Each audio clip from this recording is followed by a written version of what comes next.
Today marks 10 years since the Charleston church shooting that killed 9 people attending Bible study at Emanuel AME Church. Yeah, among those victims, Cynthia Graham Hurd, a beloved librarian, community leader, and to Charlotte City Councilman Malcolm Graham, his big sister. We spoke with Graham about that day and how she continues to serve as a source of inspiration in his work.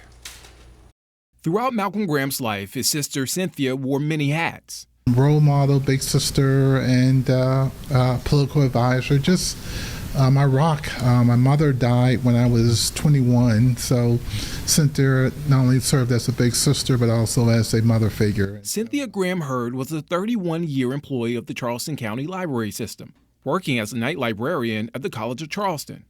She was also a community leader and a member of Emanuel AME Church in downtown Charleston. Emanuel was a part of the fabric of our life, right? My mom went to Emanuel, my grandmother went to Emanuel, They both sung in the choir. My siblings and relatives all went to Emanuel. During our conversation on Live Impact News, Councilman Graham talked about the day that changed his life, June 17th, 2015. I was at home watching the news, 9 o'clock at night. Breaking news, CNN, shooting at Emanuel AME Church, 9 fair dead. And I called Cynthia. Cynthia was my touch point, Charleston. Obviously, she didn't answer. And then my niece called me and said, hey, we can't find Aunt Cynthia. We think she went to Bible study. And then right then, you get this sickness feeling in your stomach. A couple of hours later, he got the news. Cynthia, along with 8 other church members, were murdered by a self-proclaimed white supremacist while attending Bible study. You've done so much work to honor her legacy with the foundation. What was that period, how long was that period from grieving to going out to, okay, I got to do something? Immediately, I wanted to be her voice. I was a different opinion from those who were saying, we forgive. I'm like, no, we got some questions to ask.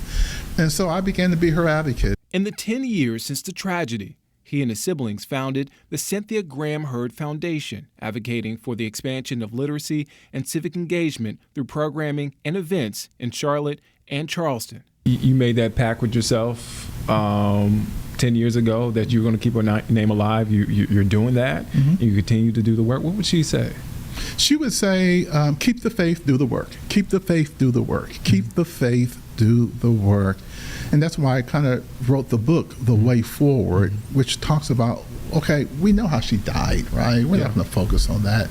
But what do we have to do as a nation, as a society to move forward?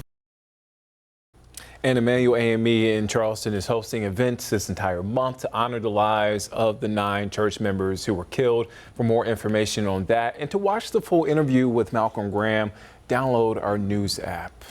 Really gracious of Malcolm to open up and share his experience and his feelings about that night and that day.